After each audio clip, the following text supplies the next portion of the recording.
Ya, silakan boleh. Ya, saya berasal dari D3 Keperawatan, kelas BC, kelas 3A, Universitas Airlangga. Nah, pada kesempatan kali ini saya ditemani oleh remaja putri dari perumahan Grabuner Asri Gresik. Terima kasih atas ketersediaannya. Ya. Sebelum memulai, saya akan membagikan leaflet yang sudah saya buat untuk panduan teman-teman agar lebih enjoy dalam penyuluhan hari ini.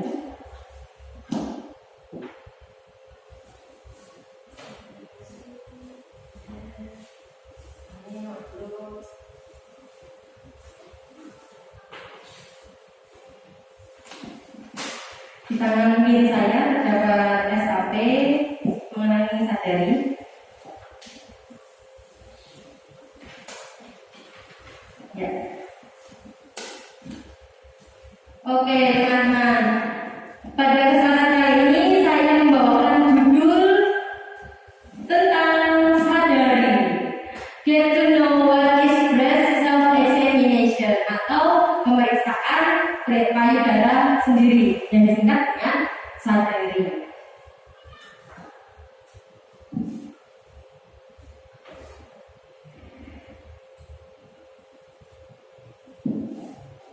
Pemeriksaan payudara sendiri ini bertujuan untuk mendeteksi atau screening awal adanya kanker payudara.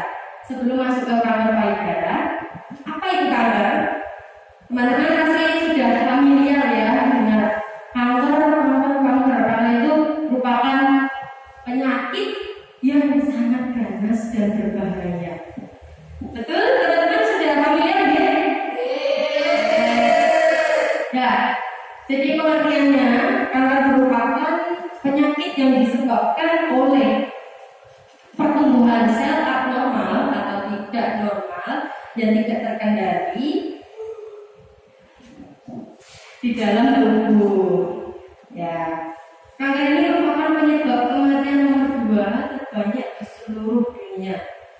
Menurut data dari Global Burden of Cancer Study dari World Health Organization atau WHO mencatat total kasus kanker di Indonesia pada tahun 2020 mencapai 396.914 kasus yang begitu banyak. Kemudian itu dari total kematian yang sebesar 234.511 kasus. Berikut ada grafik datanya. Ya. Pada grafik terlihat teman-teman sekalian, kanker payudara ini merupakan kanker yang menduduki peringkat pertama dari berbagai jumlah kanker. Ya, silakan masuk. Ya, silakan. Berbagai jumlah kanker. Yang pertama menduduki adalah kanker payudara, yang kedua adalah kanker serviks, yang selanjutnya ada kanker paru-paru, hati, nasofaring, kolon, limfoma, kemudian ada kanker rektum, leukemia, serta yang disebut terakhir adalah kanker ovarium. Ya, silakan. Ya. Kemudian setelah kita mengetahui setelah kita sudah familiar apa itu kanker, kita masuk apa itu sebenarnya kanker payudara. Nah, teman-teman ada yang sudah mengetahui apa itu kanker payudara? Ya, boleh. Maju ke depan. Maju ke depan sini. Namanya siapa? Ayo maju. Yuk. Ini karantina dari rumah generasi teman-teman. Ya, silakan. Yuk. Ya. Berapa jawab itu? Enggak. Kita tadi pertanyaannya apa itu kanker payudara? Ini namanya siapa dulu?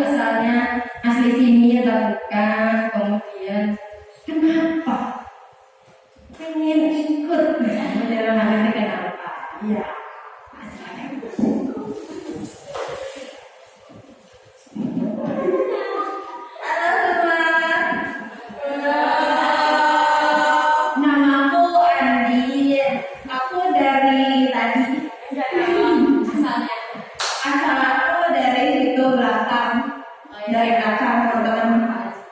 Yang apa aja nain? Iya, alasan aku nggak ikut kegiatan ini karena kita semua tahu ya kita ada orang kita kan perempuan, kita harus aware dengan kesehatan kita sendiri ya teman-teman. Apalagi ini tentang kita akan menjadi seorang ibu, ini tuh sangat penting ya teman-teman, gitu sih kami. Terus pertanyaan tadi apa itu kanker payudara? Sependek pengetahuan saya, kanker payudara itu adalah sebuah sel abnormal yang tumbuh di payudara, seperti itu. Sama-sama. Terima kasih. Iya, benar sekali ya.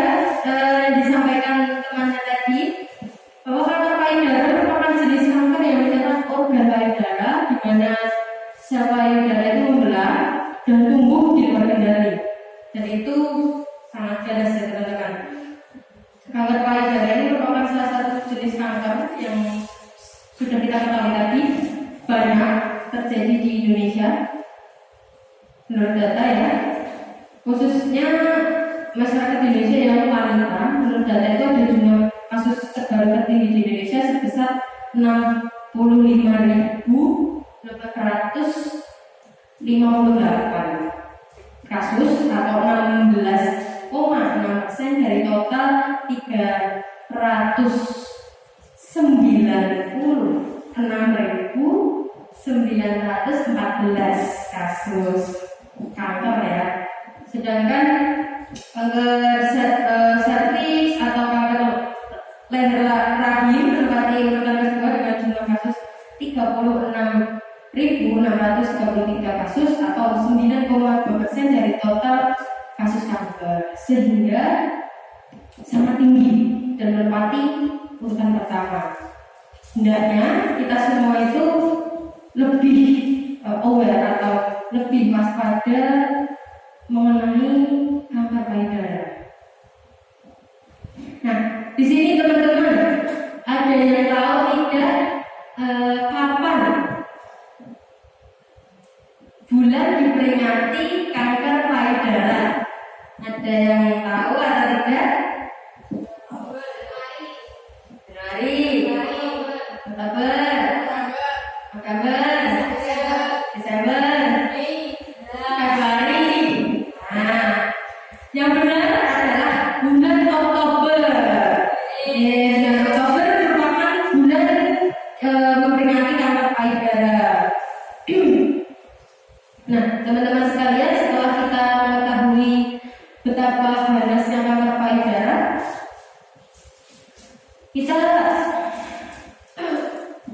kita harusnya mencari tahu ya, apa saja nih faktor risiko terkena kanker payudara. Ada yang tahu? Coba sebutkan faktor risiko. Faktor risiko itu faktor yang memicu. Ya.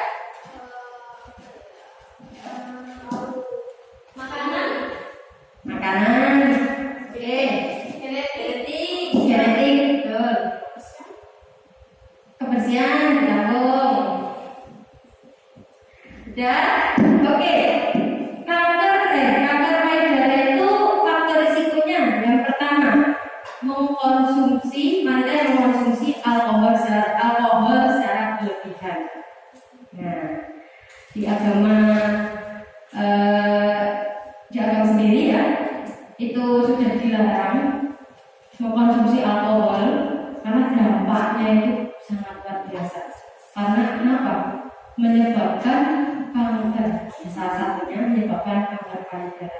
Untuk teman-teman ini, mbak-mbak remaja putri di rumah Geraha Bundar Asri Gresik, ini ya, hindari konsumsi alkohol. Kenapa? Karena dampaknya yang sangat berbahaya. Karena dampaknya kanker payudara salah satunya. Kemudian tadi saya menyebutkan genetik, ya betul.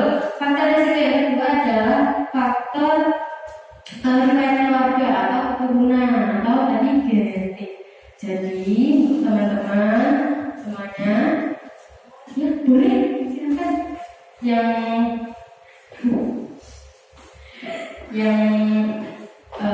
ibunya atau kerabatnya mempunyai riwayat kanker payudara sebisa mungkin lebih berhati-hati atau sering check up payudaranya, karena kita tidak tahu ya kalau sudah ada faktor risiko terkena kanker payudara, hendaknya preventifnya dilakukan pemeriksaan. Oke, yang ketiga, nah ini para remaja-remaja jomblo itu apa? Enggak emang masih di sini. Teman-teman remaja itu kan sering ya banyak tugas, diputusin pacarnya atau malah pusing karena nggak punya pacar atau malah gitu, ada stres dia, stres banyak tanggungan mikir apa mau naik kelas mau unik di mana segala macam. Faktor risiko yang ketiga adalah wanita yang mengalami stres berat.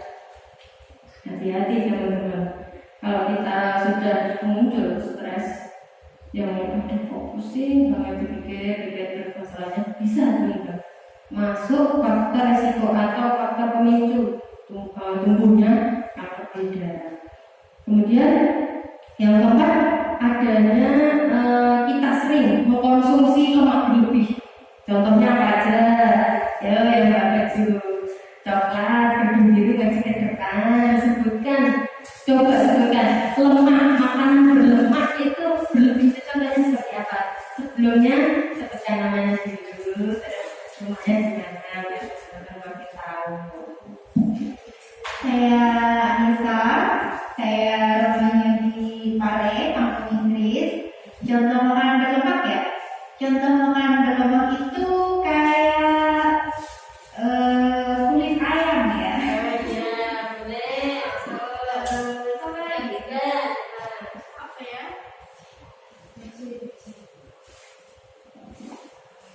Iya, itu lemak di bakso. Boleh. Jamur. Oh iya, makanan cepat saji. Terima kasih atas jawabannya. Silakan didengar ya. Benar sekali, konsumsi lemak yang berlebih dapat menyebabkan kanker payudara. Contoh makanannya tadi kulit ayam banyak mengandung lemak ya. Makanan yang berminyak itu juga udah berminyak, mengandung lemak. Nah itu contohnya ayam goreng tadi ya kulitnya. Kemudian junk food atau makanan fast food ya, makanan cepat saji seperti mungkin teman-teman sering McD atau KFC. Nah, konsumsi secara berlebihan itu juga dapat memicu timbulnya kanker payudara. Lanjut, kemudian yang kelima ada penyebab timbulnya kanker, yaitu merokok pasif dan aktif. Merokok pasif itu yang seperti apa? Jadi kita tidak merokok, namun menghirup asapnya, ya, menghirup asapnya sehingga kita terpapar secara langsung. Atau contohnya ada mungkin bapak atau saudara merokok, kemudian kita terpapar, itu merupakan salah satu perokok pasif. Kalau perokok aktif ya sudah memang sayangnya merokok gitu ya. Jadi hindari rokok. Oke? Yang keenam adalah menstruasi di umur sebelum 12 tahun.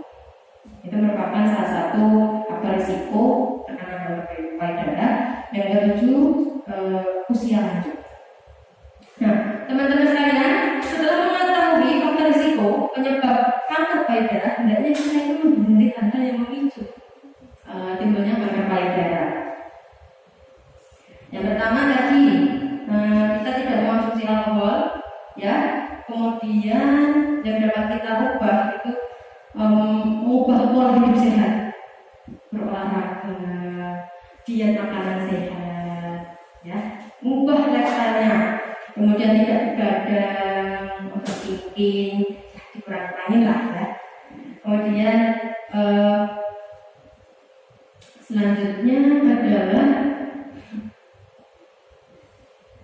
mengurangi stres dengan cara apa? Healing, teman-teman. Merasa stres, sudah pusing, sudah berhenti saja. Seperti lagu sibuk mikirin hidup ya, nanti copyright. Kita kalau stres, rasa stres keluar rumah, jangan liburan, akhir kita di sini saja mau keluar, jangan gitu. Kita liburan agar tidak terus menerus stres karena dapat memicu kanker payudara.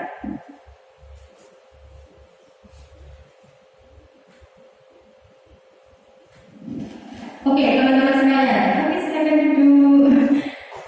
Untuk mengetahui langkah apa saja yang kita dapat kita lakukan tadi sudah dengan mencegah tadi seperti olahraga, hidup sehat dan lain-lain, dan merokok, kita juga dapat mendeteksi dini kanker payudara dengan cara apa? Dengan cara sadari. Oke, masuk ke sadari. Apa itu sadari? Ada yang tahu teman-teman? Tadi di depan sudah saya sebutkan ya. Apa? Oke, pintar sekali. Periksa payudara sendiri ini bertujuan untuk mendeteksi kanker payudara secara dini. Pemeriksaannya dilakukan setiap bulan setelah menstruasi pada wanita yang masih aktif menstruasi. Jadi setelah menstruasi, semoga dari tanggal 1 sampai tanggal 7. Nah, tanggal 8, 9, 10 itu dilakukan pemeriksaannya di antara itu. Jadi setiap bulan itu rutin, 1 kali setiap bulan. Nah, bagaimana yang sudah tidak menstruasi seperti Mbak Putri, ya, itu caranya seperti apa? Dengan cara rutin tanggalnya di setiap tanggal yang sama di setiap bulannya. Contoh, kebetulan di sini tidak ada remaja di pojok situ ada Mbak Putri, ya. Mbak Putri bisa melakukan periksa payudara sendiri setiap bulannya 1 kali itu pada tanggal yang sama. Contohnya gitu ya, pada setiap tanggal 18 bulan berikutnya tanggal 18 lagi dan seterusnya. Jadi rutin. Nah, kemudian pemeriksaan ini dilakukan dengan 4 langkah. Langkah yang pertama itu yang pertama dan kedua dilakukan di depan cermin. Kemudian langkah yang ketiga dilakukan dengan berbaring terlentang di tempat tidur. Yang langkah keempat dilakukan sebaiknya di kamar mandi saat mandi agar mempermudah proses palpasi. Proses palpasi itu memijat atau menekan ya teman-teman. Mungkin kurang paham. Oke, sebelum masuk ke sadari di sini saya membawa pantun ciri-ciri payudara yang tidak normal. Nah, dicek teman-teman sekalian, jika payudaranya mengalami bentuk yang saya sebutkan tadi di sini, segera dicekkan ke dokter. Yang pertama, oke, ini payudara normal seperti ini ya, bentuknya empuk, bulat, sempurna, putihnya ada, ya, seperti ini, yang normal. Nah, yang tidak normal itu yang pertama ada benjolan seperti ini mungkin ya, bisa seperti ini, besar, kecil-kecil. Ini putihnya di sini, benjolannya di sini, atau di sini, atau di sini, gitu. Dan diperhatikan, mungkin teman-teman pernah ada benjolan di salah satu payudara. Diperhatikan di bulan selanjutnya, apakah benjolannya bertambah atau malah hilang atau memang berpindah tempat. Jadi rasa ada benjolan, jangan dulu, diperhatikan dulu, diobservasi sendiri dulu, benjolannya ini berpindah tempat atau tidak, jumlahnya tambah atau tidak. Gitu ya. Oke, ini bisa dipegang ini untuk teman-teman mau biar tahu seperti apa benjolannya. Nah, kemudian terdapat cekungan atau tarikan di kulit payudara seperti ini.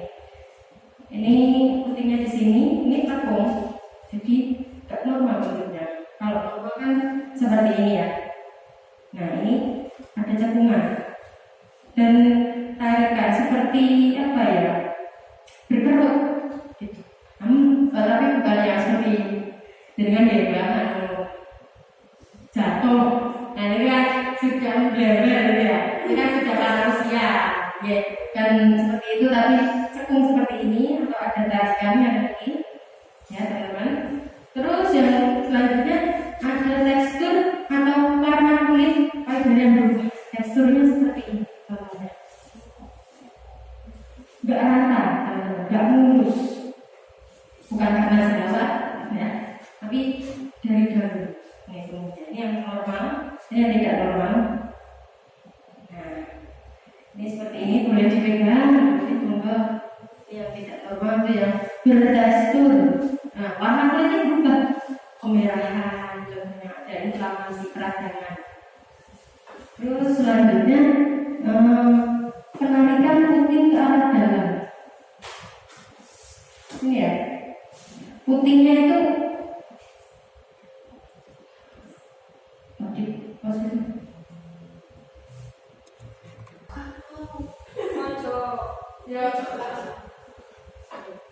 Oke, ya, ini slide selanjutnya. Nah, ini ya, ini ada gambar-gambarnya seperti apa ya.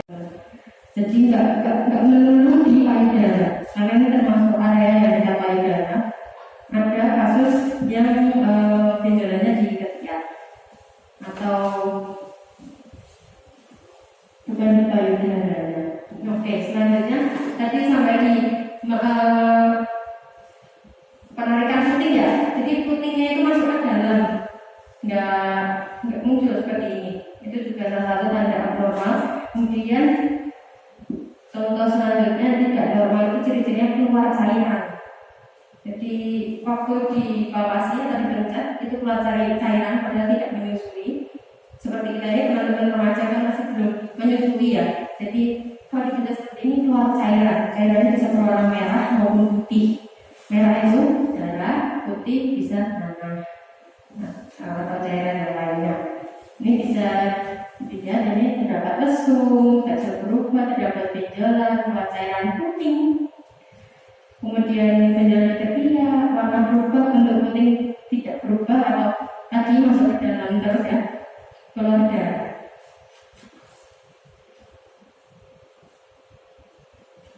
Oke, selanjutnya kita akan melihat video yang sudah saya siapkan, teman-teman sekalian.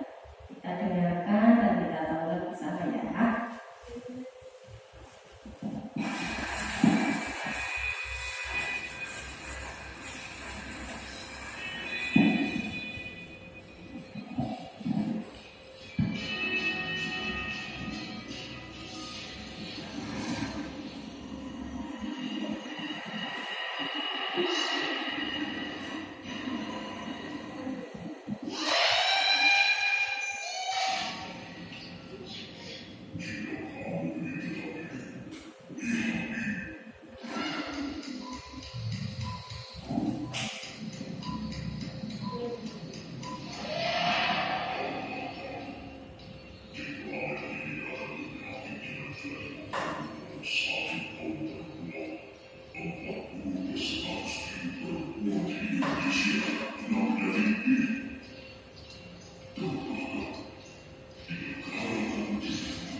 Cara memeriksa payudara sendiri. 1. Pertama-tama, perhatikan kedua payudara. Berdirilah di dekat cermin dengan tangan di sisi tubuh dan lihat apakah ada perubahan pada payudara. Lihat perubahan dalam ukuran, bentuk atau warna kulit, atau jika ada kerutan, lakukan seperti lesung pipit pada kulit. Kedua, perhatikan kembali kedua payudara sambil mengangkat kedua tangan di belakang kepala. Dilanjutkan dengan meletakkan kedua tangan di pinggang sambil tekan ada otot dada berkontraksi. Bukan dada untuk melihat apakah kedua payudara bergantung seimbang. Tekan masing-masing puting dengan ibu jari dan jari telunjuk untuk melihat apakah ada cairan yang keluar. Ketiga, kemudian dilakukan penampakan payudara. Pemeriksaan payudara ini dapat dilakukan sambil berdiri atau berbaring.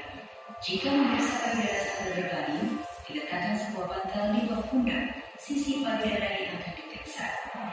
Keempat, angkat lengan kiri di bawah kepala. Gunakan permukaan jari tangan kanan, telunjuk, tengah, manis untuk menekan payudara kiri. Mulailah dari bagian terluar payudara sampai ke puting susu dengan gerakan melingkar searah jarum jam. Pastikan untuk meraba seluruh permukaan payudara. Kelima, rasakan apakah terdapat benjolan atau penebalan. Pastikan untuk memeriksa daerah yang berada di antara payudara di bawah tulang selangkah.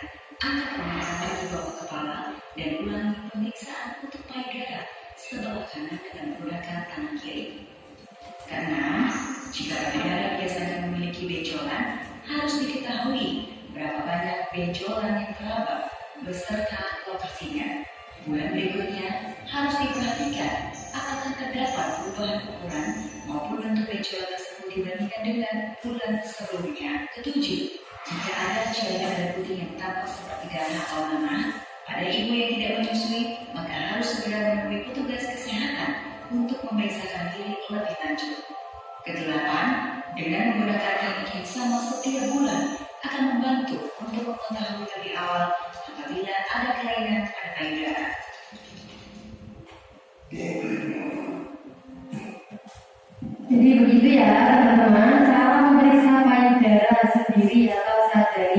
Oke, sekarang kita praktekkan sama-sama. Yang pertama tadi tangan kanan ini ditekuk seperti ini agar lebih leluasa ya, lebih leluasa melihat payudara kita sendiri. Jadi ini lebih, kalau seperti ini kan tidak leluasa, jadi kita angkat. Kemudian kita palpasi ya, kita pijat terlebih dahulu dengan 3 jari, jari telunjuk, jari tengah, dan jari manis. Dipalpasi dari luar, dari dalam ke luar, ditekan seperti ini, diraba, ya. Ini seharusnya tangan saya naik ke atas, cuman kita pegang ya, pegang ini, jadi seperti ini saja. Ditekan seperti ini, jaraknya jangan terlalu jauh. Jika terasa benjolan, tadi ya diperhatikan lokasinya dan jumlahnya apakah bertambah atau berpindah. Nah, setelahnya kita putar saat jarum jam dari luar ke dalam. Nah, seperti ini kita rasakan apakah ada benjolan atau ada rasa nyeri, tekan seperti itu ya teman-teman. Nah, pemeriksaan ini itu seperti yang kita lihat di video bisa dilakukan di depan cermin dengan cara melihat tanpa busana ya, karena kita akan memeriksa payudara kita, atau bisa tidur atau bisa duduk. Oke. Jadi yang pertama taruh di pinggang. Nah, untuk diamati simetris atau tidak bentuknya di depan kaca. Nah, di pinggang seperti ini dilihat bentuknya, warnanya, kemudian ukuran payudaranya, apakah ada kerutan, cekungan, tonjolan, atau puting masuk ke dalam. Kemudian dicek simetris kanan kirinya. Kemudian dicek ada kemerahan, bengkak atau nyeri atau tidak. Kemudian langkah yang kedua yang tadi kita angkat tangan sebelah kiri, kemudian pencet atau palpasi puting. Nah, terus kita lihat apakah ada cairan yang keluar dari puting. Nah, seperti ini dari atas sama bawah, loncat seperti ini. Kita lihat apakah ada cairan yang keluar atau tidak, merah atau kuning atau putih. Ada yang tidak menyusui, langsung kalau ada diperiksakan. Yang ketiga, berbaring di tempat tidur, posisinya lurus terlentang, diganjel pakai bantal di punggungnya ini, jadi agak sedikit membusung dadanya. Nah, tangan kanan sama seperti tadi, tangan kanan dilipat, nanti juga sebelahnya juga tangan kiri dilipat. Kemudian dipalpasi gerakannya sama, gerakan memutar, gerakan naik turun dari arah luar maupun dalam puting. Yang keempat sama, yang ketiga dilakukan dengan duduk atau berdiri. Nah, gerakan yang keempat ini disarankan dilakukan di kamar mandi. Karena apa? Agar kita lebih leluasa, dan saat mandi kan kita payudaranya basah dan licin ya. Jadi mempermudah palpasi sambil dirasakan apakah ada benjolan, taringan atau nyeri. Gitu teman-teman. Baik, kita sudah membahas mengenai apa itu sadari, apa itu kanker payudara dan kanker itu sendiri. Saatnya kita di penghujung acara. Sebelum kita tutup, saya mempunyai games, mitos atau fakta.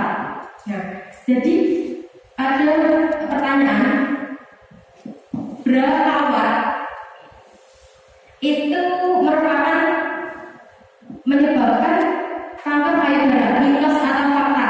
Yang mitos angkat tangan kanan, yang fakta angkat tangan kiri. Berapa watt dapat menyebabkan kanker payudara? Mitos atau fakta? Yang mitos angkat tangan, yang fakta angkat tangan kiri. Nah, ya durasi. Mitos, ada mitos.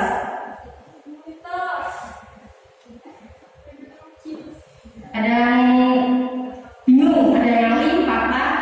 Ada yang fakta juga di belakang ya, fakta, mitos.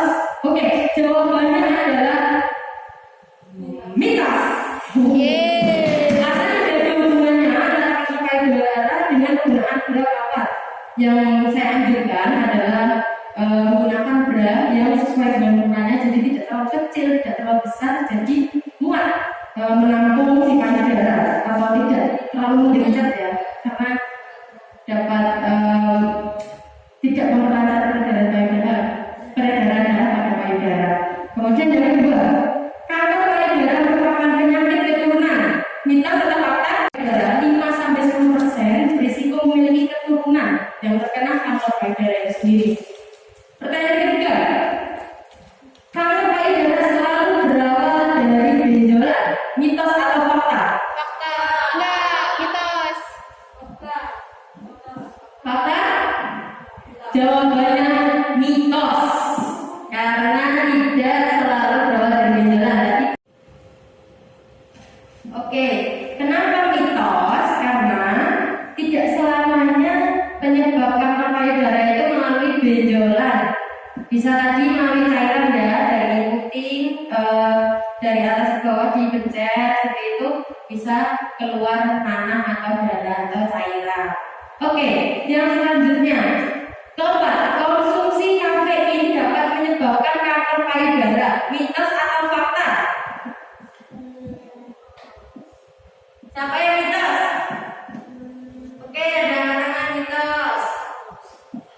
Fakta, fakta. Oh, bayar kerudung abu-abu, mitos atau fakta? Oh, mitos. Oke, ada mitos, ada fakta. Jawabannya adalah nih yang sering konsumsi kafein atau kopi. Jawabannya adalah mitos. Kenapa? Karena bahkan di coklat, teh dan obat pun terdapat kandungan kafein. Jadi tidak ada kaitannya antara kafein dengan kanker payudara. Kemudian bahkan ada salah satu manfaat kafein yakni untuk menaikkan metabolisme dan menurunkan dan bisa menyebabkan pembakaran lemak. Sehingga di obat diet itu terdapat kandungan kafein karena dapat membakar lemak. Kemudian sebenarnya sah-sah aja minum kopi. Ya, seperti yang dianjurkan perharinya itu mengonsumsi 2 cangkir sehari. Ya, jangan lupa minum air putih. Cangkirnya jangan yang besar ya, yang kecil aja. Oke. Itu tadi permainan mitos atau fakta dari saya. Kita sudah sampai di penghujung acara. Ya, kurang lebihnya mohon maaf. Jangan lupa untuk sadari atau periksa payudara sendiri ya. Rutin 1 bulan sekali.